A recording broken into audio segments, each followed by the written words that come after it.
Changement de décor et changement d'époque aujourd'hui pour cette nouvelle vidéo.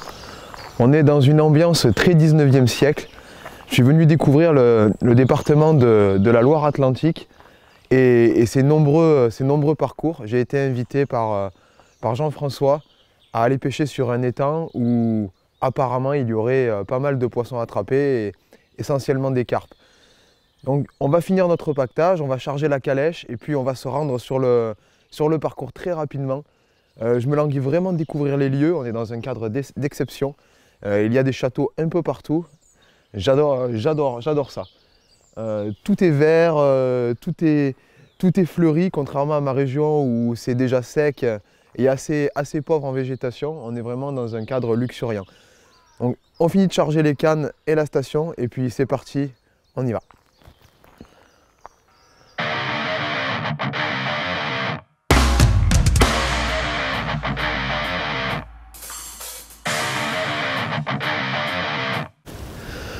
Je viens d'arriver sur le lac, on est au cœur d'une propriété privée qui est immense.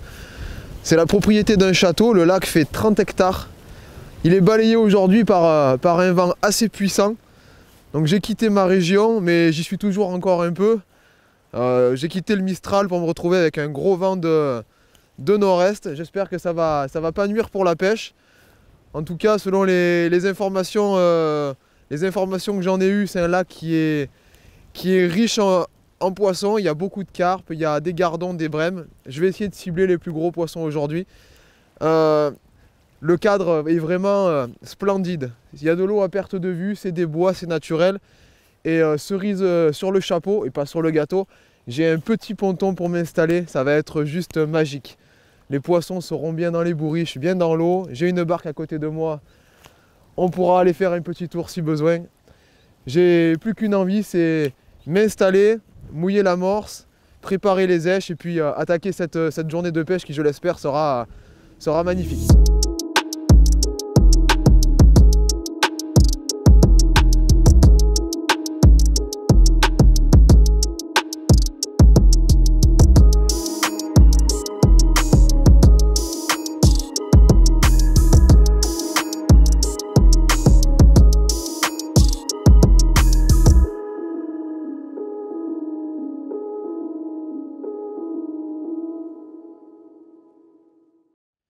Il y a un proverbe qui dit « En avril, ne te découvre pas d'un fil ». Eh bien, aujourd'hui, c'est exactement ça. Je suis en plein vent, on est aux alentours des 60 km/h en rafale. Le lac est tellement grand qu'il y a assez peu de zones abritées au final. Je suis donc un vent 3/4 de face, je suis sur un ponton légèrement en hauteur. Je suis enfin installé, je suis couvert et j'ai fini de préparer mes cannes. Donc, je vais faire un petit point avec vous avant de mettre les èches sur la tablette et de présenter un peu ce que j'ai préparé en appât et puis en amorce. Donc je vais aborder la pêche d'une manière un peu différente. Donc je ne connais pas la région, je ne connais pas la manière dont les poissons évoluent et se nourrissent ici. On n'a pas exactement les mêmes températures et puis surtout ce type de parcours, grand lac avec un fond peu important, il y a 2,20 m à peu près sur la zone sur laquelle je vais pêcher. À une cinquantaine de mètres, j'ai 49 mètres mesurés, c'est mesuré 49 mètres. Le fond est pas dur, mais il y a quelques accros, ça saute. Donc j'ai décidé d'aller pêcher une zone un peu lointaine. J'ai passé le dipper avant la pêche, je m'en cache pas, parce que sur une zone que je ne connais pas du tout, je perdrais énormément de temps à faire le tour, à chercher les poissons. Donc le dipper a permis de montrer que le fond était plat à partir de 20 mètres jusqu'à assez loin, mais surtout que les poissons se retrouvaient concentrés donc dans cette distance d'une cinquantaine de mètres. Donc je vais, sachant que c'est des carpes, j'ai décidé d'aborder la pêche d'une manière différente. Donc ça va être une pêche au feeder et aux méthodes, mais on va procéder à un amorçage avec un spomb. Donc qu'est-ce que c'est un spomb? C'est une espèce de roquette comme ça, de missile, dans lequel on va enfourner, donc je vais charger en maïs, en cheneville, faire des chargés fortement, fermés. Je vais lancer ça, clipper sur mon cou et en touchant l'eau, ça va s'ouvrir et libérer graines, sur la zone sur laquelle je vais pêcher. Donc j'ai pas la prétention aujourd'hui de vouloir pêcher au centimètre près. Le vent est vraiment important, on voit les vagues. Ça souffle 3/4. Donc ce que je vais faire, je vais même réorienter ma pêche, pêcher, me mettre dans la direction du vent le plus possible pour éviter l'effet de prise de bannière au vent au moment où ça clippe. Donc première canne, un spomb pour amorcer. On verra, je vais mettre une dizaine de spombes. Comme je le disais, c'est selon les infos que j'ai eues du parcours, c'est essentiellement des carpes. Donc je vais chercher ça aujourd'hui. Après j'ai monté 2 cannes, donc des horizons pro distance en 3,70 les deux, puissance 90 grammes. Donc une première sur laquelle j'ai mis un montage tout classique, donc un montage à plat, un émerillon entre 2 stop flottes, un feeder de 50 grammes pour essayer de clipper le plus droit possible. Dans ce feeder, on verra, je vais y apporter toujours du maïs pour rappeler si les poissons sont là, mais mélanger aussi un peu de farine de poisson pour toujours mettre cette petite tache sur le fond, cette marque olfactive que j'aime bien quand je pêche les carpes et les gros poissons. Donc ça pour la première canne, donc bien sûr en nylon 22 centièmes sur celle-là. Et j'ai monté une deuxième canne. Si les carpes ou les grosses brèmes, je ne sais pas comment ça va se passer, je ne sais absolument pas, viennent à rentrer sur le coup pour essayer de les pêcher, de les sélectionner ou de les pêcher un peu plus rapidement, on verra. Ça permettra peut-être même de les piquer mieux qu'avec un montage feeder classique. Donc un méthode feeder large en 45 grammes. Voilà. Donc nylon 24 centièmes, je vais pêcher avec un système élastique. Donc pas de coulissant, le méthode ne coulissera pas sur la ligne, pas de l'autoferrant. Il est immédiat parce que le méthode étant fixe sur la ligne, le poisson tire, il tire sur l'élastique, il est ferré. Du nylon plus costaud, parce qu'avec ce type de montage, je vais avoir des touches bien plus franches et ça me permettra de tirer sur les poissons un peu plus fort s'ils sont là en nombre et je l'espère de belle taille. Donc il ne me reste plus maintenant qu'à mettre sur ma tablette mon bac avec du maïs, du cheneville pour l'amorçage de départ, préparer quelques gozer pour l'hameçon, du maïs pour l'hameçon. Et puis je pense qu'on va être bon pour démarrer la session d'amorçage dans des conditions qui sont vraiment terribles. Ce vent, c'est vraiment un vent à décorner les œufs. Les èches et l'amorce sont sur la tablette, donc j'ai quelque chose qui est très simple. Ça rentre en 3 boîtes. Une boîte avec mon amorce, une boîte avec mon maïs pour l'hameçon et une boîte avec des gozers. Les gozers, ça sera vraiment pour déclencher des touches si les poissons ne répondent pas aux graines. Je vais commencer dans un premier temps par jeter des graines, donc du maïs et du cheneville. Donc sur mon coup avec mon spomb. Donc j'ai préparé un bac avec un mélange tout simple et naturel. Il n'y a pas d'additif, il n'y a pas d'amorce, de quoi que ce soit. Et je pêcherai de suite après. Donc je vais essayer entre 6 et 10 bombes. Je vais essayer de les mettre le plus précisément possible malgré le vent. Et après par-dessus, je pêcherai directement avec mon premier montage à plat, une cage, de l'amorce, et on verra comment les poissons réagissent. Donc j'ai jamais mis les pieds dans cette partie-là de la Loire-Atlantique et encore moins sur ce type de parcours. Donc ça va être une réelle découverte et une vraie découverte à chaque instant.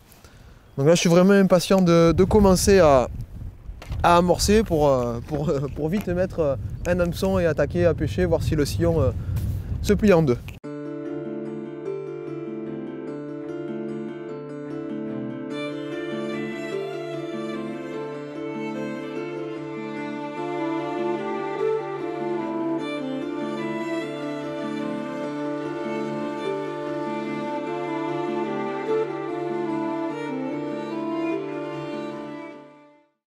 Bon ben c'est parti, j'ai mis une dizaine de spombes sur le coup.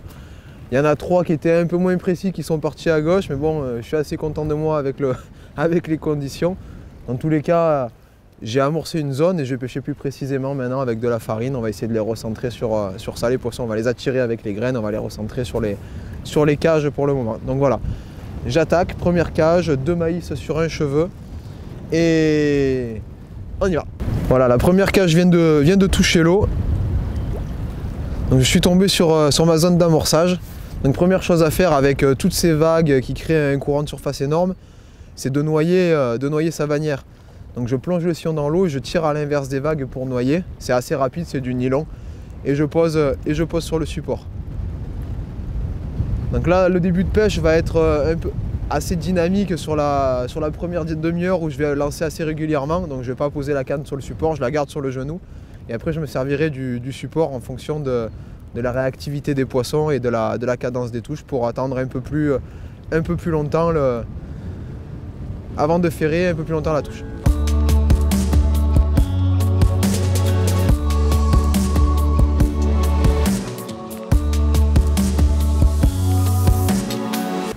Je suis à 2 heures de pêche et les conditions ne se sont pas améliorées du tout.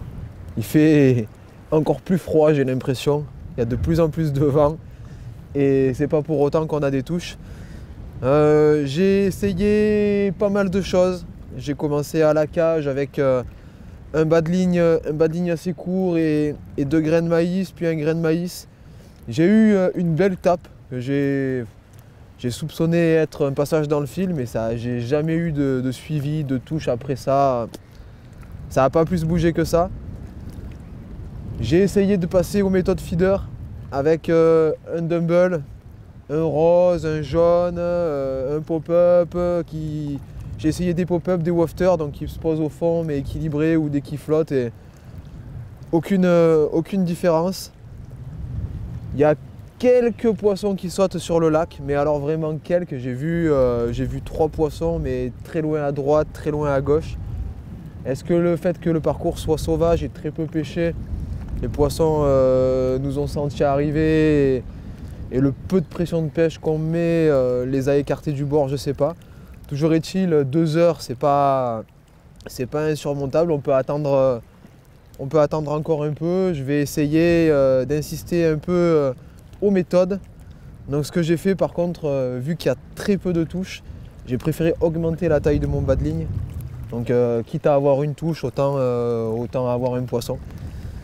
Je suis aux méthodes et j'ai fait un hybride avec mon montage à la 4, c'est-à-dire que j'ai mis un bas de ligne de 12 cm à peu près avec 2 grains de maïs sur un cheveu. Donc là je lance sur mon cou avec de la farine de poisson, quelques graines de chenille dedans.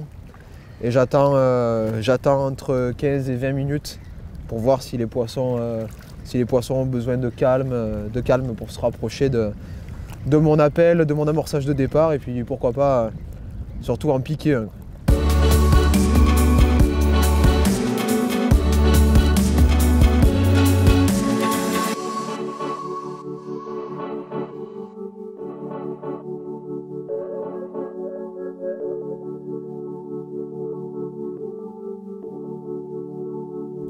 Bon, après avoir attendu 20 minutes, j'ai eu une belle tape, puis un relâché, et puis ça bougeait plus. Et là, j'ai eu une espèce de relâché bizarre que j'ai ferré. Alors, je sais même pas si j'ai un poisson, j'ai l'impression de ramener quelque chose de mort. Si, c'est un poisson. C'est une brème, une grosse brème, qui a mordu à mon double maïs sur cheveux. Bon, je dirais pas que c'est ce pourquoi je suis venu aujourd'hui dans ce lac, mais en tout cas, elle me fait chaud au cœur parce que c'est le premier poisson, et là ça commençait vraiment à être long. Donc une belle brème du kilo, on ne doit pas faire beaucoup plus.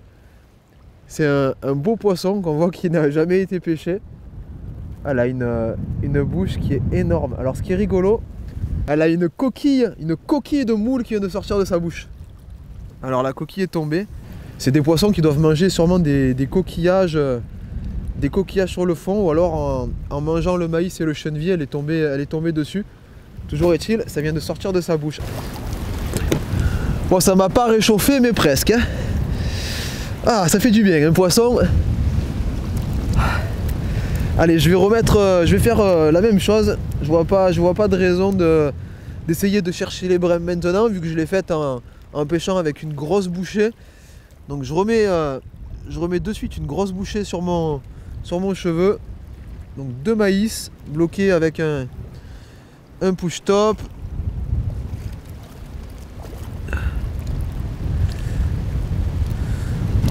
Donc Les brèmes de cette taille-là, là, de 1 kg et plus, elles ont des bouches qui permettent vraiment d'avaler de grosses zèches. Donc là, on voit vraiment qu'elle a pris quelque chose de costaud. Donc là, le premier gros pet, la grosse pétée que j'ai eu dans la canne, à 20 minutes d'attente, je pense pas que ce soit que ce soit une brème qui est mordue. C'était peut-être un poisson plus violent. Là, ça a mis un moment, ça partait, ça revenait, et il y a eu un retour. Et j'ai ferré le retour et c'est venu comme un poids mort. Donc je sais pas si c'est le froid qui fait qu'ils ont perdu en tonicité les poissons, mais toujours est-il, j'ai eu l'impression de ramener un sac plastique là. Allez, je remets.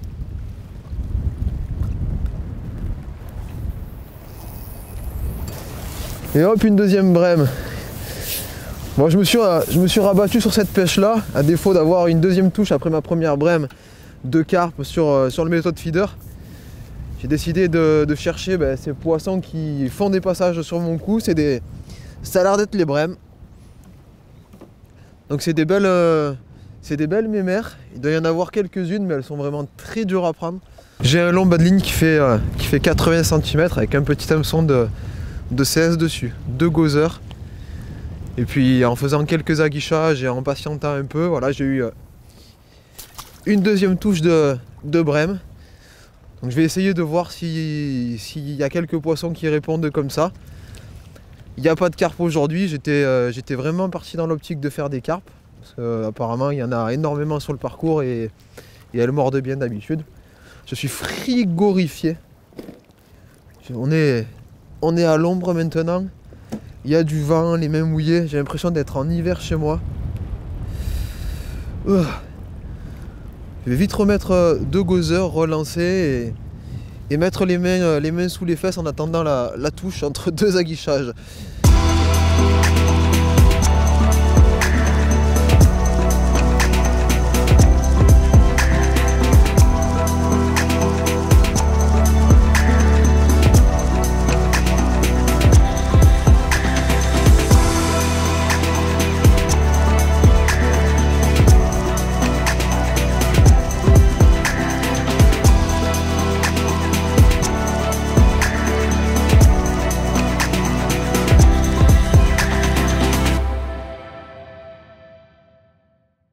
Je suis attelé à mon 4e poisson.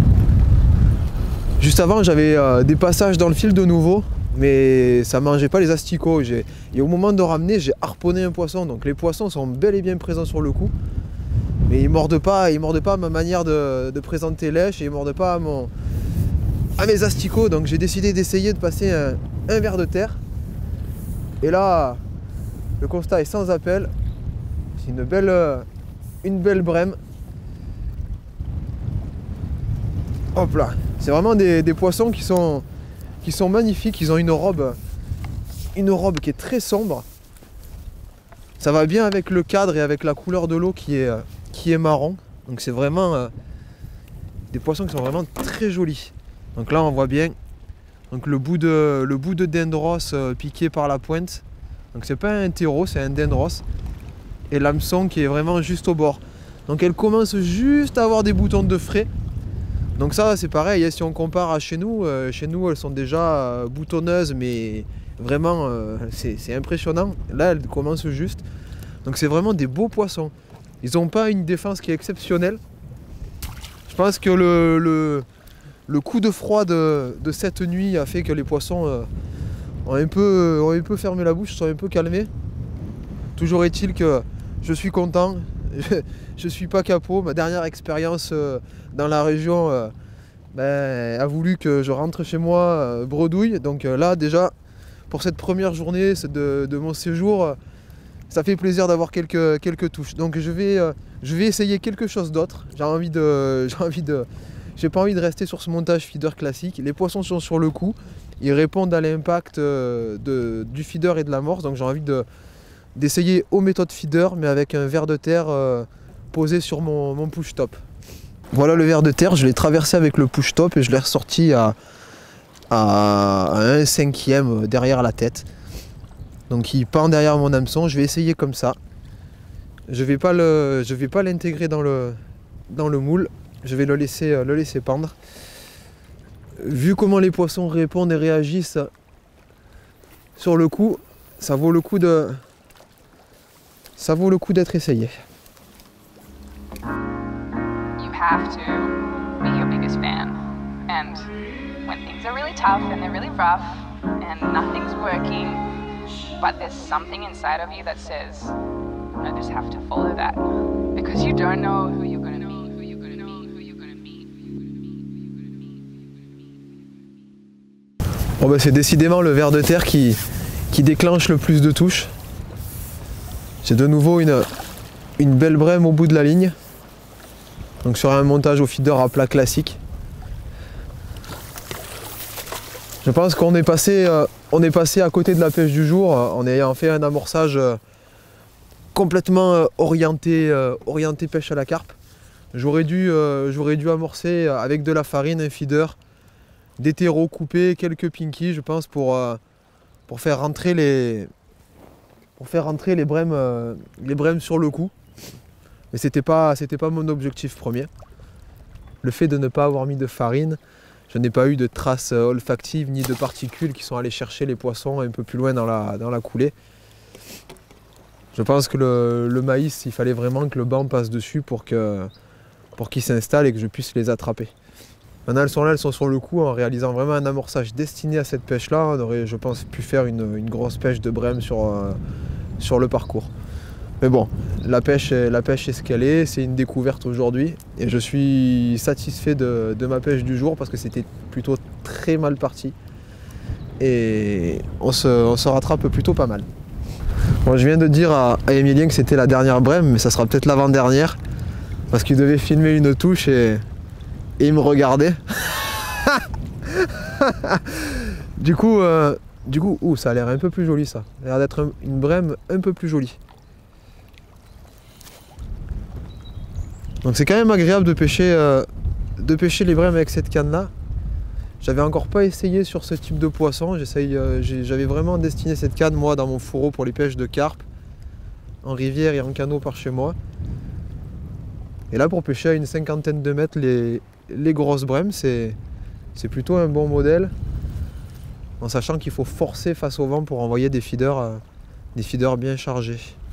Donc là elle n'arrive pas comme les précédentes. Je ne sais pas si c'est un poisson qui est un petit peu plus gros. Là sur des étendues d'eau de cette ampleur, je pense qu'il doit y avoir des très gros poissons qui se cachent.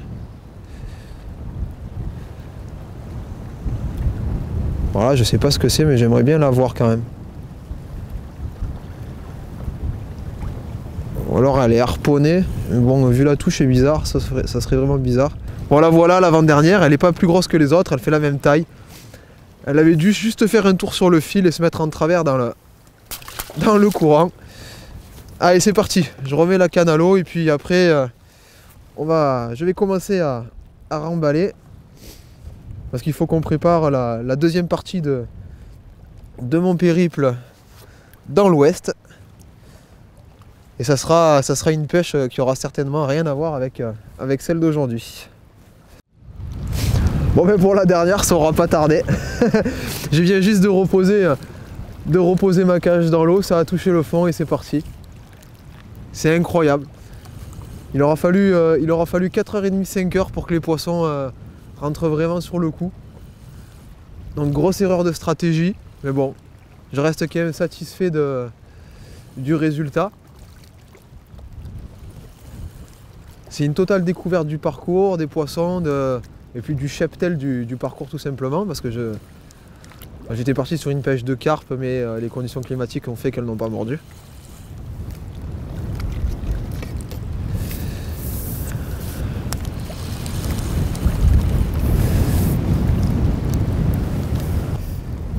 Elles sont rentrées en nombre sur le coup, et là c'est vraiment une belle brème. Hop là. Donc encore un superbe poisson qui rejoint la bourriche. Bon, le moment tant attendu de la journée est arrivé. On va sortir la bourriche.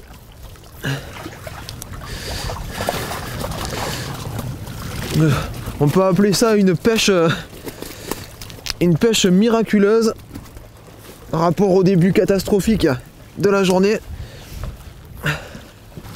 Au final, je me suis régalé avec des grosses brèmes. Avec des couleurs magnifiques qui collent vraiment avec le cadre. Donc on va les remettre à l'eau directement pour pas les faire souffrir. Donc vraiment content d'avoir découvert ce parcours aujourd'hui.